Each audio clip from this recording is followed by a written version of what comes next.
Strongly hold এজন্য বলেছেন, if you teach your children the 3 years reading, writing and arithmetic and you leave the 4th religion, you will get the 5th রাশকালিটি।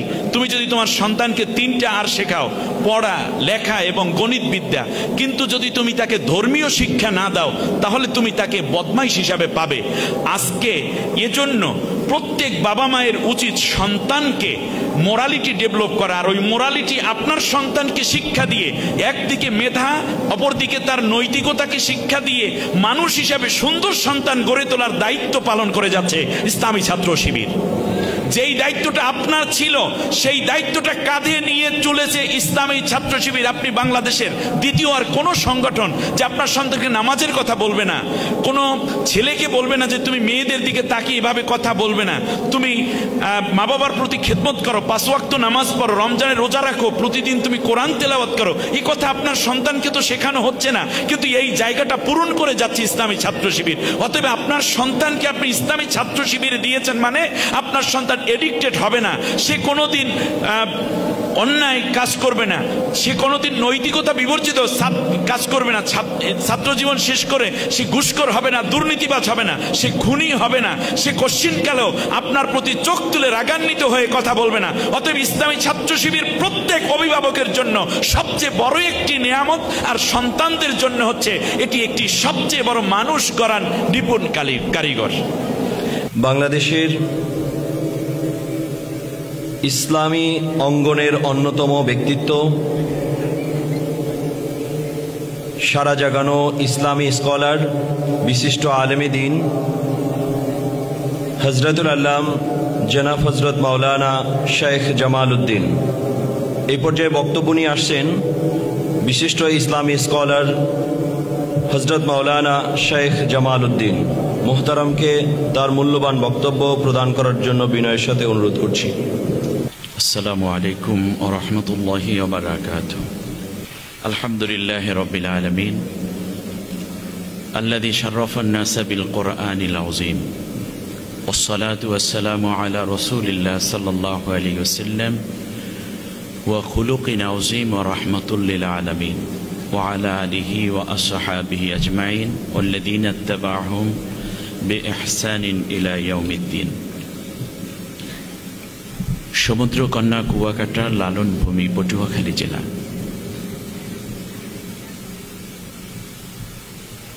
ধান নদী খাল বরিশালের অন্যতম সৌন্দর্যমণ্ডিত প্রাকৃতিক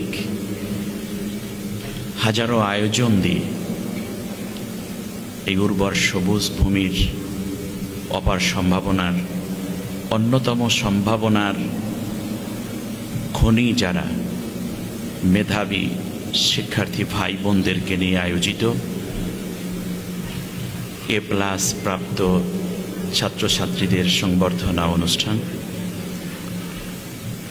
বাংলার জমিনে ভালো মানুষ গড়ার অন্যতম প্রতিষ্ঠান ইসলামী ছাত্র শিবির পটুয়াখালী জেলা কর্তৃক আয়োজিত আজকের এই মুবারক অনুষ্ঠানের সম্মানিত সভাপতি, আমার অত্যন্ত আদরের ইসলামী ছাত্র শিবির পটুয়াখালী জেলার প্রিয় সভাপতি মোহাম্মদ রাকিবুল ইসলাম নূর, কোরআনের জন্য আল্লাহ তাআলা তাকে দীর্ঘ নেক হায়াত এবং সুস্থতা দান করুন, আমরা সবাই বলি আমিন। আয়োজিত এই প্রোগ্রামে ইতিমধ্যে আমাদের মাঝে উপস্থিত হয়েছেন আর এক মেধাবী, আমার অত্যন্ত আদরের, এই পটুয়াখালীকে আধুনিক এবং সত্যিকারী দুর্নীতিমুক্ত করা, মানবতার কল্যাণ এবং পটুয়াখালী নিয়ে যার হাজারো স্বপ্ন, মানুষের উন্নয়ন, পটুয়াখালীর উন্নয়নে ইতিমধ্যেই যিনি সাফল্যের স্বাক্ষর রেখেছেন, মেধাবী, একসময় তুখোর মেধাবী ছাত্র এবং তরুণ প্রজন্মের যুবকদের একেবারেই প্রিয় মানুষ, পটুয়াখালী ওয়েলফেয়ার ফাউন্ডেশনের সম্মানিত চেয়ারম্যান জনাব আব্দুল্লাহ নাহিয়ান, কোরআনের জন্য, জাতির জন্য আল্লাহ তাকে সুস্থতার সাথে আরও বেশি কাজ করে যাওয়ার তৌফিক দিন। প্রিয় মেহমান বৃন্দ, আমার সামনে আমার কলিজার টুকরা বললেও ছোট হয়ে যাবে, যাদের আগামী দিন গোটা জাতি গড়ার দায়িত্ব যাদের হাতে, এবং আমাদের এই দিকের আবহাওয়া বেশি বিশুদ্ধ হওয়ার কারণে, প্রাকৃতিক খাবার খাওয়ার কারণে, বিশেষ করে পটুয়াখালীর ছাত্রছাত্রীরা, শিক্ষার্থীরা বেশি মেধাবী যেমন হয়, ঠিক তার পাশাপাশি তারা হয়ে ওঠে কর্মক্ষম এবং সাহসী। আগামী দিনে বাংলাদেশ গড়ার জন্য যারা সবচেয়ে বেশি ভূমিকা পালন করতে পারবে আজকের সংবর্ধিত শিক্ষার্থী ভাই বোন এবং অভিভাবকবৃন্দ। আমি দুইটা কথা বলব। এক নম্বর কথা হচ্ছে, এখানে অভিভাবক আসছেন, মা বাবা আসছেন, কে কে একটু হাত উঁচু করে আমাকে দেখাবেন আপনার সন্তানের সাথে আপনি এসছেন। মাশাআল্লাহ, আল্লাহ সবাইকে নেক হায়াত দান করুন। আচ্ছা, আমি একটু জানতে চাই, যেহেতু এটা আমারই জেলা, সেজন্য পটুয়াখালী সদরের A+ প্রাপ্ত কতজন দেখি তো একটু। পটুয়াখালী সদর পৌরসভার মধ্যে না? আচ্ছা, পৌরসভায়। বাউফল থেকে কে কে এসেছেন? বাউফল শফিকুল ইসলাম মাসুদ ভাই, ডক্টর শফিকুল মাসুদ ভাই থাকলে ভালো হতো, তিনি আসবেন যথাসময়। দুমকি থেকে কে কে এসেছে? দুমকি, মাশাআল্লাহ, অনেক উপস্থিতি। 10 মিনার কয়জন? 10 জন হয়েছে? এক, কারণ আমার উপজেলা 10 মিনা, তো এই জন্য একটু জোরে ডাক দিলাম। আচ্ছা, কলাপাড়া থেকে কে কে এসছে? কলাপাড়া অনেক কষ্ট করে আসা। গলাচিপা থেকে কে এসছে? গলাচিপা থেকে একজনও নাই দেখি তো, একজন। মির্জাগঞ্জ 3, নিচে মাশাআল্লাহ আলহামদুলিল্লাহ সব মিলে ভালোই হয়েছে। রাঙ্গাবালি আছে। সম্মানিত উপস্থিতি, আমি দুইটা কথা বলবো। এক নম্বর হচ্ছে, এখানে যারা অভিভাবক এসছেন এবং শিক্ষার্থী, আমি শিক্ষার্থীদেরকে প্রথম বলতে চাই, আল্লাহ সুবহানাহু ওয়া তাআলা পৃথিবীতে মা বাবাকে সবচেয়ে বড় নেয়ামত করে তৈরি করেছেন। আর সেই ধারাবাহিকতায় আল্লাহ সুবহানাহু ওয়া তাআলা কোরআনের মধ্যে মা বাবাকে সবচেয়ে বেশি সম্মানিত করেছেন সন্তানের জন্য। সুবহানাল্লাহ ওয়া বিহামদিহি। আমাকে আমাদের রাকিব সুন্দর একটা বিষয় দিয়েছে, দুইটা বিষয় বলা, সন্তান মা বাবার প্রতি কি কর্তব্য পালন করবে, আবার মা বাবা সন্তানের প্রতি কি কর্তব্য পালন করবে। বিষয়টি উভয় দিক থেকেই শরিয়ায় ইসলাম এত বেশি গুরুত্ব দিয়েছে, বিজ্ঞান এত বেশি অ্যানালাইসিস করেছে যে আসলে বিশ্বে যদি ভালো কিছু করতে হয় তাহলে সন্তান এবং মা বাবার মধ্যে রিলেশন বিল্ড আপ করার বিকল্প নাই। কয়দিন আগে একজন বিজ্ঞানী গবেষণা করে দেখেছেন, কোরআনের ওই আয়াত যে ফালা তাকুল লাহুমা উফে ওয়ালা তানহারহুমা, সন্তানকে আল্লাহ তাআলা বলছেন যে তোমরা তোমাদের মা বাবাকে নিজের থেকে দূরে সরিয়ে দিও না এবং তাদের মনে কষ্ট হয় এরকম কোনো কথা বলো না।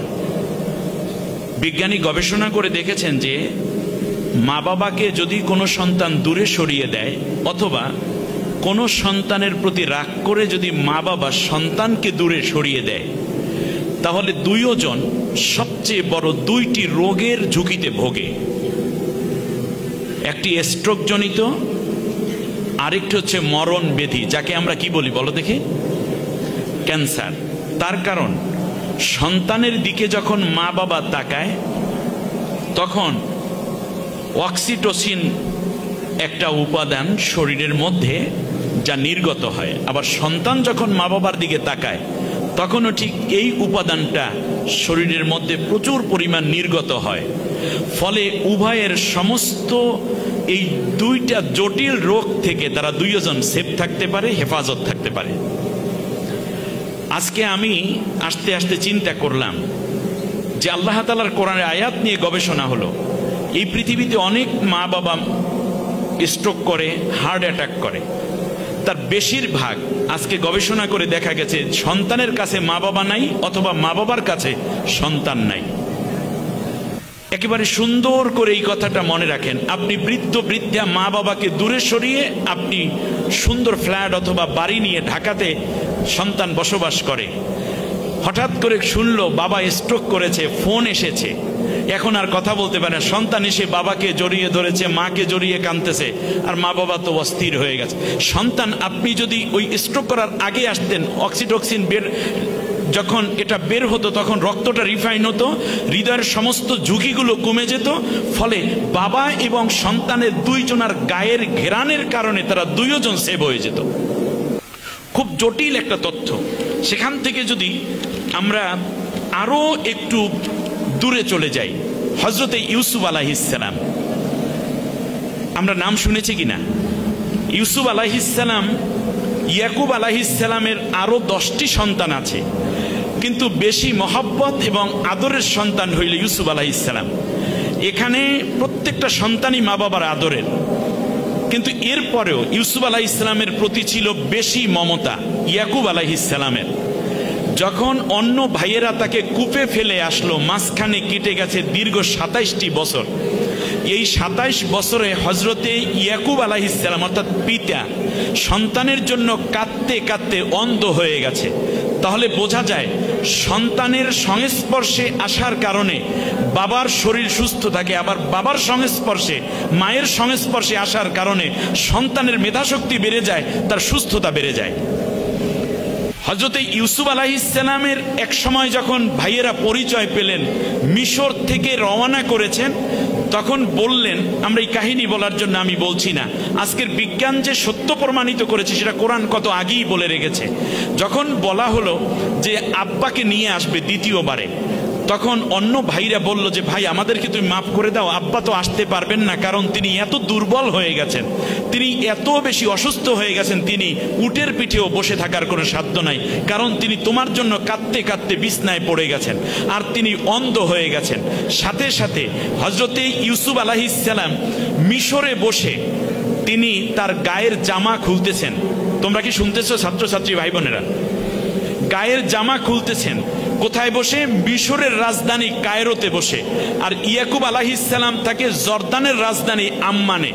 মাঝখানে দূরত্ব হলো 1230 কিলো রাস্তা, 1230 কিলো রাস্তা, 1230 কিলো দূরে বসে, কিলোমিটার দূরে বসে হযরতে ইয়াকুব আলাইহিস সালাম যখন ফজর ওয়াক্তে তিনি আল্লাহ আল্লাহ করতেছেন, জায়নামাজে বসে জিকির আজকার করছেন, তখন তিনি হঠাৎ বলে উঠলেন যে ফালাম্মা ফুসিলাতিল ইরু ক্বালা আবুহুম ইন্নী লা আজিদু রিহা ইউসুফা।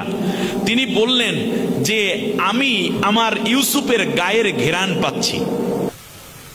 সুবহানাল্লাহ বলতে ইচ্ছে হলো না? মাঝখানে দূরত্ব কত কিলো? 1230 কিলো রাস্তা। আমি আমার ইউসুফের গায়ের ঘেরান পাচ্ছি। আর ইউসুফ আলাইহিস সালাম বললেন ইযহাবু বিকামিসি হাযা ফাআলকুহু আলা ওয়াজহি আবি ইয়াতি বাসীরা। আমার এই জামাটা নিয়ে আমার ওই অন্ধ দুর্বল বাবার চেহারার উপরে রাখবেন। ওই ভাইদেরকে বলতেছেন তাহলে আমার গায়ের ঘেরানে আমার আব্বার চোখের আলো ফিরে আসবে এবং তিনি সুস্থ হয়ে উঠবেন। তাহলে প্রিয় সন্তানদেরকে বলছি, জীবনে যেন কোনোদিন বাবা আমাকে দূরে ফেলে রাখার চিন্তা তোমার মনে না আসে। তার কারণ বাবা মা তোমার সবচেয়ে বড় ঔষধ, মহৌষধ। আর তোমার গায়ের ঘেরান তোমার বাবা মায়ের জন্য মহৌষধ, ভালো ঔষধ, সুস্থ থাকার ঔষধ। যখন জামা নিয়ে ভাইয়েরা এসে ঠিক তার চেহারার উপরে রাখা হলো, সাথে সাথে দেখা গেল তিনি ওই অন্ধ হওয়ার পরেও চোখের আলো ফিরে আসছে। অসুস্থ বাবা সুস্থ হয়ে মিশরে ফিরে গেছেন। সুবহানাল্লাহি বিহামদি। আমি এই জায়গাটা থেকে আরো একটা ঘটনা, যেটা হযরতে মুসা আলাইহিস সালামের মা, তিনি অস্থির হয়ে যাচ্ছিলেন যখন শুনলেন ওই ছোট্ট মুসা ফেরাউনের বাড়িতে আছে, তখন তিনি দিব্যি সুস্থ হয়ে উঠছিলেন। প্রিয় ভাই বোনেরা, আমি খুব সংক্ষিপ্ত কথা তো ওইভাবে হয় না, সেটা হচ্ছে এই যে বাবা মায়ের কর্তব্যটা কি, আমি শুধু এখানেই শেষ করছি। সেটা হচ্ছে আমরা সন্তান জন্ম দেই, আমিও একজন পিতা। আল্লাহ রসুল সাল্লাল্লাহু আলাইহি ওয়াসাল্লাম বলেছেন, সন্তান হুমা জান্নাতুকা ওয়া নারুক, ওই মা বাবা তোমার বেহেশত, মা বাবা তোমার দোজক। নবীজি বলেছেন, একবার যদি বাবা মার চেহারার দিকে মায়া করে, আদর করে, শ্রদ্ধা করে, ভালোবেসে যদি তাকানো হয়, তাহলে ওই সন্তানের আমল নামায় একটা কবুল হজের সওয়াব দান করা হয়। এক সাহাবী দাঁড়িয়ে বলল, ইয়া রাসূলুল্লাহ, আমার মাও আছে বাবাও আছে, আমি যদি প্রতিদিন 100 বার তাকাই আমার মা বাবার চেহারার দিকে, তাহলে কি পরিমাণ সওয়াব হবে? রাসূল সাল্লাল্লাহু আলাইহি ওয়াসাল্লাম বললেন, 100টা কবুল হজের সওয়াব হবে, একটুও কম হবে না। এখানে আমি জানতে চাই, মা এবং বাবা দুইজন আছে, কার কার একটু হাত দেখতে চাই। আল্লাহু আকবার, আলহামদুলিল্লাহ, সুম্মা আলহামদুলিল্লাহ। মা আছে বাবা নাই, এরকম কার কার? কিছু হাত উঠেছে, আমারও একই অবস্থা। বাবা আছে মা নাই। আল্লাহ সকলের মা বাবাকে জান্নাতুল ফেরদাউস নসিব করুন। মা বাবাকে ধমক দেয়া যাবে না, নরম ভাষায়, মিষ্টি ভাষায় কথা বলতে হবে, কারণ সেই তোমার জান্নাত, সেই তোমার জাহান্নাম। আমি শেষ কথাটাই এভাবে বলতে চাই যে আপনারা যারা মা বাবা হয়েছেন, আজকে যারা আছে, ইনশাল্লাহ একসময় তারাও হয়তো মা বাবা হবেন। এখানে মাদ্রাসার স্টুডেন্ট আছে, কলেজ মানে হাই স্কুলের স্টুডেন্ট আছে, এমনকি আমি মনে করি এখানে কোনো ইসলাম এর অনুসারী নয় কিন্তু অন্য ধর্মের অনুসারী এরকম কোনো বোনেরাও থাকতে পারেন, কোনো মায়েরাও থাকতে পারেন, কোনো অসুবিধা নেই। তো আমি শুধু এতটুকু বলবো, আল্লাহ তাআলা কোরআনের মধ্যে মা বাবার কিছু দায়িত্বের কথা বলেছেন, আমি এইটুকু বলে শেষ করি। হযরতে লোকমান আলাইহিস সালাম তার সন্তানকে বলতেছেন, ইয়া বুনাইয়া ইন্নাহা ইনতাকু মিসকালা হাববাতিন মিন খরদালিন ফাতাকুন ফি সাখরাতিন আও ফিস সামাওয়াতি আও ফিল আরদি ইয়াতি বিহাল্লাহ। একজন বাবা মা তার সন্তানকে কিভাবে গড়ে তুলবে, আল্লাহ কোরআনের মধ্যে বলেছেন যে লোকমান তার সন্তানকে বলল, নীতি নৈতিকতার জায়গায় হে আমার সন্তান তুমি দৃঢ় থাকবে, মনে রাখবে তুমি যদি একটি সর্ষে দানা পর্যন্ত কোনো ভালো কাজ করো, কিংবা সর্ষে দানা পর্যন্ত যদি তুমি গুনার কাজ করো, এটা নিয়ে কিয়ামতের দিন আল্লাহর কাছে হাজির হতে হবে। এ হলো একজন বাবার নসিহত সন্তানের প্রতি, মোরালিটি ডেভেলপ করার জন্য।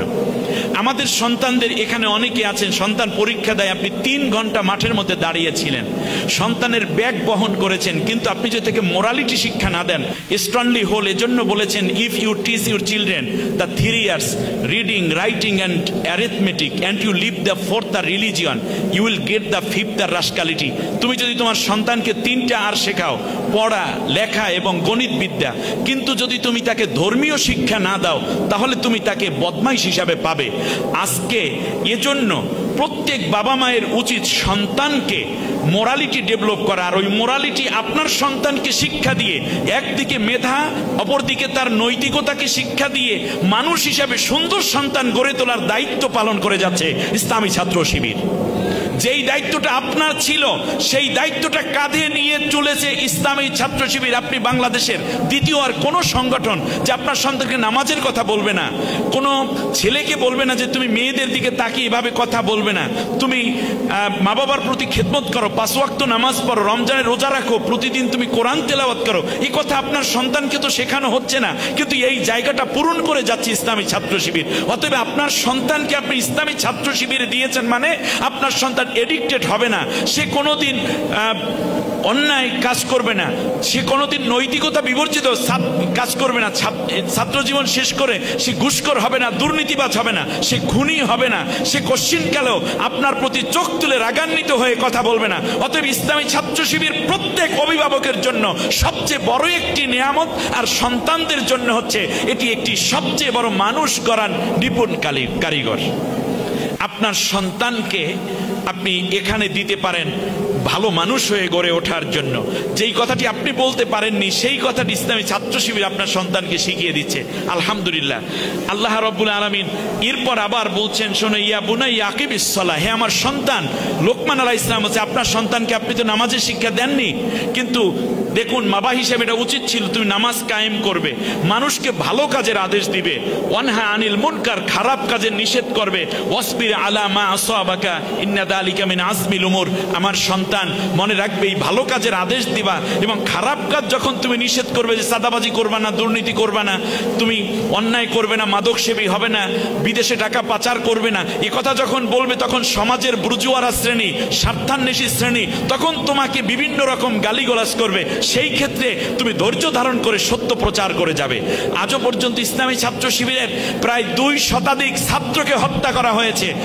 তারা কি খারাপ ছিল? না, বরং তারা ভালো ছিল বলে অন্যায়কারীরা তাদেরকে হত্যা করেছে। অতএব এই জায়গাটি আল্লাহ রাব্বুল আলামিন বলছেন, লোকমান তার সন্তানকে বলছি ভালো কাজের আদেশ আর খারাপ কাজে নিষেধ করতে গেলে খারাপ কাজ করা মানুষগুলো তোমাকে বাধা দিবে। অতএব সেই সময় ধৈর্য ধারণ করে ভালো পথে তুমি চলবে। আমরা কি এই রকম সন্তান চাই না সমাজে?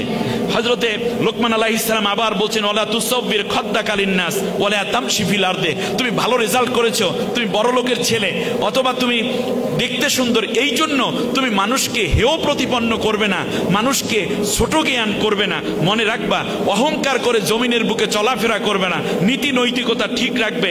মনে রাখবা, যারা অহংকারী আল্লাহ রাব্বুল আলামিন তাদেরকে ভালোবাসেন না। ওয়াকসিদ ফি মাশিকা ওয়াকদুদ মিন সাউতিকা। কি চমৎকার উপদেশ দিচ্ছেন বাবা মা সন্তানকে, বলতেছেন তুমি তোমার চলার পথকে দীর্ঘ করে নিও এবং তোমার কণ্ঠকে নিয়ন্ত্রণে রাখবে, চেঁচাইয়া মেচাইয়া কথা বলবে না। ইন্না আনকারাল আসওয়াতি লা সাউতুল হাবির। মনে রাখবে, চেঁচিয়ে কথা বলা মূলত হচ্ছে গাধার কণ্ঠস্বরের মতোই। সম্মানিত অভিভাবক বৃন্দ, প্রিয় শিক্ষার্থী ভাইয়েরা, আমি একটি ছোট্ট কথা বলে শেষ করছি। তা হচ্ছে, আমরা নাম শুনেছি মুরাদ গোত্রের উপগোত্র কর্ণের লোক, নাম ছিল উয়াইস ইবনে আমের। বুখারী শরীফে এসেছে, রাসূল সাল্লাল্লাহু আলাইহি ওয়াসাল্লাম ওমর রাদিয়াল্লাহু তাআলা আনহুকে ডেকে বললেন, ওমর, তুমি যদি জান্নাতের গ্যারান্টি পেতে চাও, তাহলে তুমি যখন শাসন করবে, খেলাফতের দায়িত্ব পালন করবে, তখন ইয়ামেনে অভাব দেখা দেবে, তোমার কাছে সাহায্য নেয়ার জন্য আসবে। এই উয়াইস ইবনে আমের নামের কোনো লোক যদি আসে, মুরাদ গোত্রের উপগোত্র কর্ণের লোক, তার কাছ থেকে তুমি দোয়া চেয়ে নিবে। কারণ ওই লোকটি এমন যে সে তার মায়ের খেদমত করেছে, মায়ের খেদমত করতে গিয়ে সে জীবনে আর তেমন কিছুই করতে পারে নাই। আল্লাহ রাব্বুল আলামিন ওই মায়ের খেদমতের কারণে তার উপর এত বেশি খুশি হয়ে গেছেন, তিনি যেই দোয়াটা করেন সেই দোয়াটাই কবুল হয়ে যায়। অথচ উয়াইস ইবনে আমের জানে না। ঘটনাক্রমে রাসূল সাল্লাল্লাহু আলাইহি ওয়াসাল্লাম তো একসময় ওফাত হলেন, আবু বকর রাদিয়াল্লাহু তাআলা আনহু একসময় ইন্তেকাল করলেন, তারপর ওমর রাদিয়াল্লাহু তাআলা শাসন আমলের ৮ম বছরে যখন দুর্ভিক্ষ দেখা দিল, তখন বিভিন্ন এলাকা থেকে লোক আসতেছে। ইয়ামেনের লোক আসলেই তিনি জিজ্ঞেস করতেন, তোমার নাম উয়াইস ইবনে আমের, মুরাদ গোত্রের উপগোত্র কর্ণের লোক? বলতো না না না। এক পর্যায়ে ঠিকই পেয়ে গেলেন। যখন নামটা পেলেন, সাথে সাথে তিনি তাকে একটু খাবার দাবার, তার মানে গম, জব ইত্যাদি বাড়িয়ে দিলেন। একটা রুমের মধ্যে নিয়ে চোখের পানি ছেড়ে বললেন, ভাই, তোমার মা কি বেঁচে আছেন? বলল, না, গত 11 দিন আগে আমার মা জননী ইন্তেকাল করেছে। এমন সময় উয়াইস ইবনে আমের চোখের পানি ছেড়ে দিলেন, কারণ মা হারা সন্তান এখন নিজেকে আর ধরে রাখতে পারলেন না। বলে, আমার মায়ের খবর আপনি জানেন কি করে? বলে, তোমার মায়ের খবর আমাকে আজ থেকে নিয়ে 28 বছর আগে বিশ্বনবী মুহাম্মদুর রাসূলুল্লাহ সাল্লাল্লাহু আলাইহি ওয়াসাল্লাম দিয়েছেন। বলল, তারপরে? বলল যে তোমার মধ্যে একটা গুণ আছে। নবীজি বলেছেন, যেই সন্তানের উপর মা বাবা খুশি থাকে, সেই সন্তান যেই দোয়া করে আল্লাহ তাআলা সেই দোয়া কবুল করেন। নবী বলেছেন যে তুমি আমার জন্য একটু দোয়া করবা। বলে, আমি কি দোয়া করবো আপনার জন্য? বলে যে আল্লাহ যেন আমাকে বিনা হিসাবে জান্নাত দান করেন। হযরত উয়াইস ইবনে আমের বললেন, আপনি সাহাবী আর আমি হলাম একজন সাধারণ মানুষ, তবুও দোয়া করি আল্লাহ তুমি ওমরকে বিনা হিসেবে জান্নাতুল ফেরদাউস নসিব করে দিও। উয়াইস ইবনে আমের চলে যাচ্ছেন, হযরত আবু বকর ওমর রাদিয়াল্লাহু তাআলা আনহু তাকে এগিয়ে দিয়েছেন, এবং সেই দিন থেকে হযরত ওমর রাদিয়াল্লাহু তাআলা আনহু কনফিডেন্ট হলেন যে উয়াইস ইবনে আমরের দোয়ার বরকতে আমি জান্নাতি হতে যাচ্ছি। সম্মানিত অভিভাবক বৃন্দ এবং প্রিয় শিক্ষার্থী ভাইয়েরা, কথা হবে আবার কোনো এক মাহফিলে, স্বাভাবিকভাবে আমি তো মাহফিলে কথা বলি। আজকের এই জায়গাটুকুতে দাঁড়িয়ে অভিভাবক বৃন্দ আপনারা আপনার সন্তানের জন্য দোয়া করুন এবং তাকে নৈতিকতা, মোরালিটি ডেভেলপের জন্য ইসলামী ছাত্র শিবিরের মতো একটি সংগঠনে আজকে আসার পরেও আপনারা দেখতে পাচ্ছেন কি সুন্দর সুশৃঙ্খল, এবং তারা নৈতিকতাটা কত ডেভেলপ করতে চায়, আপনার সন্তানকে একটি হীরার খনিতে পরিণত করতে চায়। ঠিক তার পাশাপাশি আপনার প্রতিও যেন অনুগত থাকে, সেই প্রশিক্ষণও তাদের ভেতরে আছে। সুতরাং ফিদ দুনিয়া হাসানা ফিল আখিরাতে হাসানার জন্য হলেও ইসলামী ছাত্র শিবিরের সাথে আপনার সন্তানকে সম্পৃক্ত রাখার জন্য আপনি চেষ্টা করুন, সন্তানের জন্য দোয়া করুন। তার পাশাপাশি শিক্ষার্থীদের প্রতি আরও বেশি ভালো রেজাল্ট করে যেন বাংলাদেশের মুখ উজ্জ্বল করতে পারেন, আগামীর নেতৃত্ব যেন পটুয়াখালীর ছাত্রছাত্রীরা দিতে পারে, বাংলাদেশকে যেন সমৃদ্ধ বাংলাদেশ করতে পারে, পটুয়াখালী জেলাকে যেন বাংলাদেশের শ্রেষ্ঠতম জেলায় তোমরাই পরিণত করতে পারো, সেই দোয়া এবং আকাঙ্ক্ষা রেখে আমার কথা শেষ করছি। ছাত্র শিবিরকে আবারও ধন্যবাদ জানিয়ে কৃতজ্ঞতা পেশ করে বিদায় নিচ্ছি। আসসালামু আলাইকুম ওয়া রাহমাতুল্লাহি ওয়া বারাকাতুহু। ধন্যবাদ জানাচ্ছি সম্মানিত শায়েখকে, আমাদের অনেক উপদেশমূলক কথা বলতে। আল্লাহ তাআলা আমাদেরকে কথাগুলো আমার প্রাত্যহিক জীবনে বাস্তবায়ন করার তৌফিক দান করুক। প্রিয় শিক্ষার্থী